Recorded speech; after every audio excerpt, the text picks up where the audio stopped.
நற்செய்தி வாசகம். மார்க் எழுதிய நற்செய்தி 3ஆம் அதிகாரம். ஆண்டவரின் உயிருள்ள வார்த்தைகள் 20 35 முடிய. அதன்பின் இயேசு வீட்டிற்கு சென்றார். மீண்டும் மக்கள் கூட்டம் வந்து கூடியதால் அவர் உணவு அருந்தவும் முடியவில்லை. அவருடைய உறவினர் இதை கேள்விப்பட்டு அவரை பிடித்து கொண்டு வரச் சென்றார்கள். ஏனெனில் அவர் மதிமயங்கி இருக்கிறார் என்று மக்கள் பேசிக்கொண்டனர். மேலும் எருசலேமிலிருந்து வந்திருந்த மறைநூல் அறிஞர் இவனை பெயல்செபூல் பிடித்திருக்கிறது என்றும் பேய்களின் தலைவனை கொண்டே இவன் பேய்களை ஓட்டுகிறான் என்றும் சொல்லிக் கொண்டிருந்தனர். ஆகவே அவர் அவர்களை தம்மிடம் வரவழைத்து அவர்களுக்கு ஊமைகள் வாயிலாக கூறியது: சாத்தான் சாத்தானை எப்படி ஓட்ட முடியும்? தனக்கு எதிராக தானே பிளவுபடும் எந்த அரசும் நிலைத்து நிற்க முடியாது. தனக்கு எதிராக தானே பிளவுபடும் எந்த வீடும் நிலைத்து நிற்க முடியாது. சாத்தான் தன்னையே எதிர்த்து நின்று பிளவுபட்டு போனால் அவன் நிலைத்து நிற்க முடியாது. அதுவே அவனது அழிவு. முதலில் வலியவரை கட்டினால் அன்றி அவ்வலியவருடைய வீட்டிற்குள் நுழைந்து அவருடைய பொருட்களை எவராலும் கொள்ளையிட முடியாது.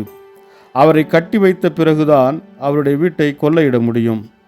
உறுதியாக உங்களுக்கு சொல்லுகிறேன், தூய ஆவியாரை பழித்து உரைப்பவர் எவரும் எக்காலத்திலும் மன்னிப்பு பெறார். அவர் என்றென்றும் தீராத பாவத்திற்கு ஆளாவார். ஆனால் மக்களுடைய மற்ற பாவங்கள், அவர்கள் கூறும் பழிப்புரை அனைத்தும் அவர்களுக்கு மன்னிக்கப்படும். இவனை தீயாவி பிடித்திருக்கிறது என்று தம்மை பற்றி அவர்கள் சொல்லி வந்ததால் இயேசு இவ்வாறு கூறினார். அப்பொழுது அவருடைய தாயும் சகோதரர்களும் வந்து வெளியே நின்று கொண்டு அவரை வரச் சொல்லி ஆள் அனுப்பினார்கள். அவரை சூழ்ந்து மக்கள் கூட்டம் அமர்ந்திருந்தது. அதோ, உம் தாயும் சகோதரர்களும் சகோதரிகளும் வெளியே நின்று கொண்டு உம்மை தேடுகிறார்கள் என்று அவரிடம் சொன்னார்கள். அவர் அவர்களை பார்த்து, என் தாயும் என் சகோதரர்களும் யார் என்று கேட்டு தம்மை சூழ்ந்து அமர்ந்திருந்தவர்களை சுற்றிலும் பார்த்து, இதோ என் தாயும் என் சகோதரர்களும் இவர்களே. கடவுளின் திருவுளத்தை நிறைவேற்றுபவரே என் சகோதரரும் சகோதரியும் தாயும் ஆவார் என்றார்.